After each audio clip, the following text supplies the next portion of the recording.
Hello everybody, and welcome back. My name is Chakvi, and I'd like to talk to you about the elements of harmony. Since the first episode, people have been theorizing and thinking critically about the elements of harmony, but actual canon information has been slow going to say the least. We now know that the elements of harmony come from the pillars of Equestria, that the elements are the distilled virtues of the pillars turned into magical artifacts. It no longer makes sense for Starswirl to treat it the way he does in the Diary of the Two Sisters. We have no real way of knowing how long it took for them. Could have been months, years, even decades. Honestly, I believe that it took about 15 years or more to distill the elements of harmony into what they are. Between the time that we see the pillars put their magic within it and the time we see the twin sisters getting it out. Because they created them, the pillars of Equestria are connected to the elements of harmony. To begin, I have to talk about them. The first of the pillars, Rockhoof, called his element strength. This was the virtue that he imbued into the Tree of Harmony.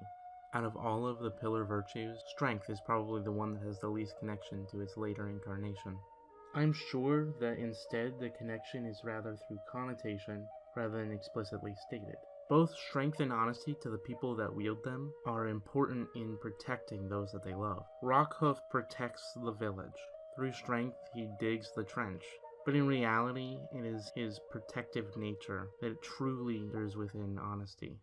Applejack, on the other hand, uses her honesty all the time to protect those that she loves. While she may be stubborn, she is still honest about everything, to a fault.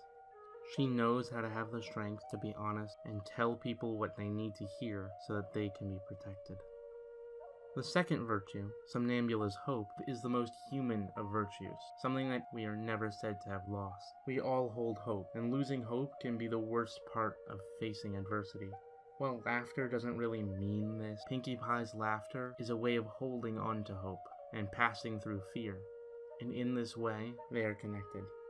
Flash Magnus's bravery became the loyalty of Rainbow Dash.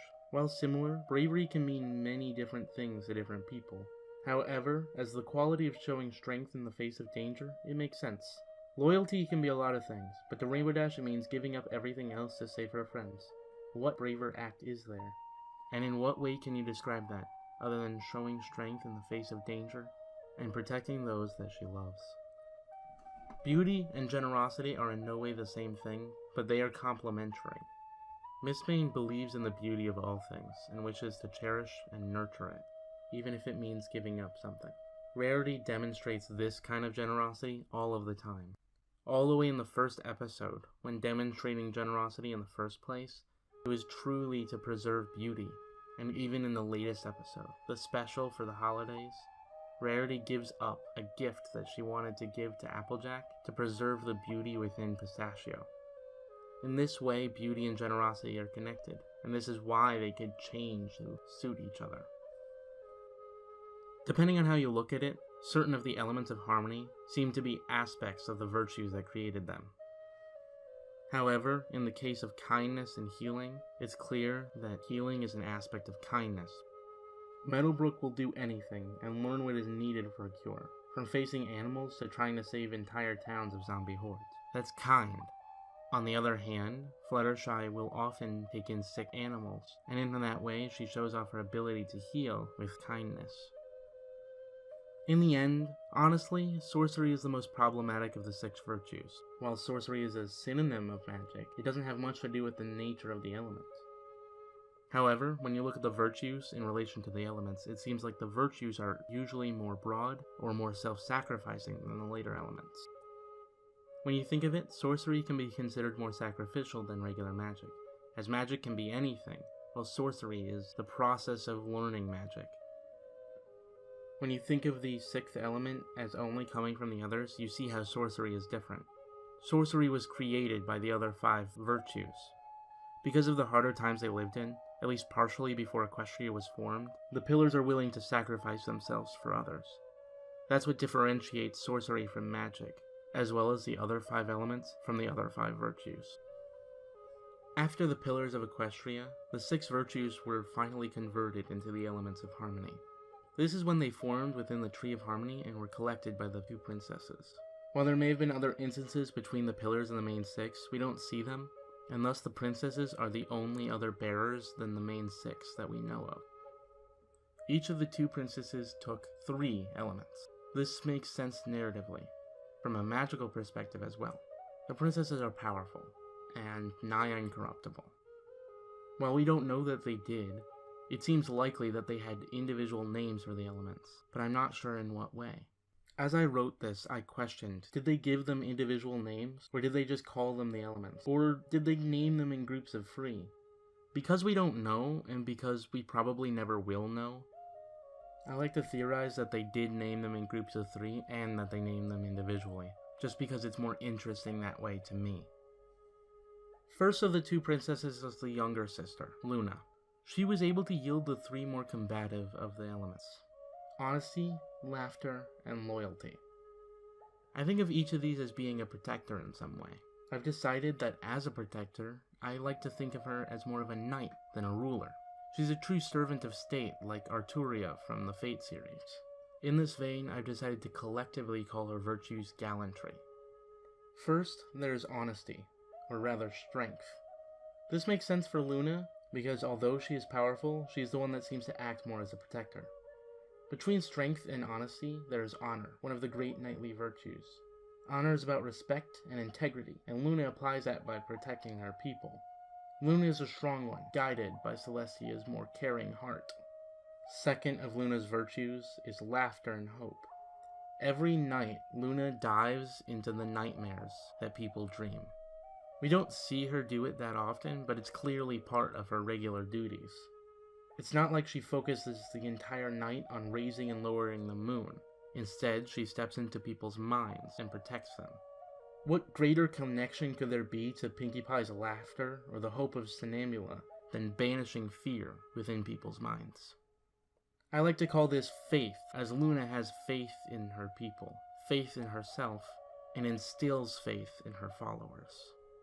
She uses that faith to stop the monsters of the mind, even those that she has created. Finally, bravery and loyalty. Every night, Luna drives back nightmares in people's dreams. For Luna, her loyalty is to her kingdom, not just her friends. And I think valor, great courage in the face of danger, makes sense.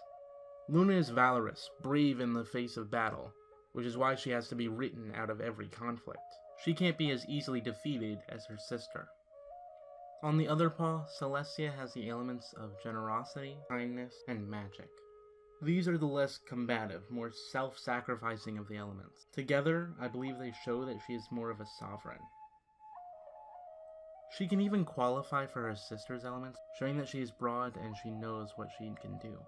Everything she does is in full knowledge of what she means to other ponies, and what she does for them. I like to call this nobility, or regality, the measure of her as a ruler. Celestia shows generosity a lot in the show. When she taught Twilight, Celestia was generous enough to help her. She's very generous in giving her time to others, showing off her generosity. Within Celestia, I like to call this grace. Grace has both connotations of royalty and of divinity, what is given to a subject by their ruler. Kindness is difficult to say because it's synonymous in nature with generosity. Celestia is constantly kind to all of her subjects, and even to creatures like Discord and those of other nations. Celestia was the one that commanded that the main 6 try and reform Discord, a task that fell to Fluttershy. Celestia knew that kindness would be able to break him, and in Celestia I call kindness benevolence, the kindness a ruler has to a subject. Finally, there is magic, sorcery, considered the most powerful of the elements. Magic is considered to be friendship as a whole, as well as the ruling element of friendship. In Celestia, I would like to call this thaumaturgy.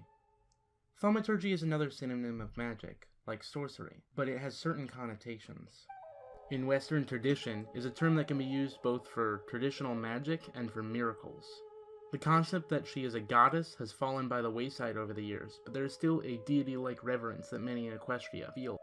I consider calling this element divination as it's something that Celestia does, and it's clear that her visions come true. And yet, with the connotations of thaumaturgy as a more spiritual magic, I like to use that instead. Thank you, everyone. I just wanted to thank you for watching these videos. I considered trying to put some sort of interval between these and showing off my new art style, but honestly I'm too lazy. So here it is, my brand new style. I'm a brand new bunny. Thank you everyone who watches me, and I'm gonna be trying to make videos. I'm sorry that I have had so much schoolwork, and I hope that I can return to doing more videos in the future. I love you, everybody. Bye.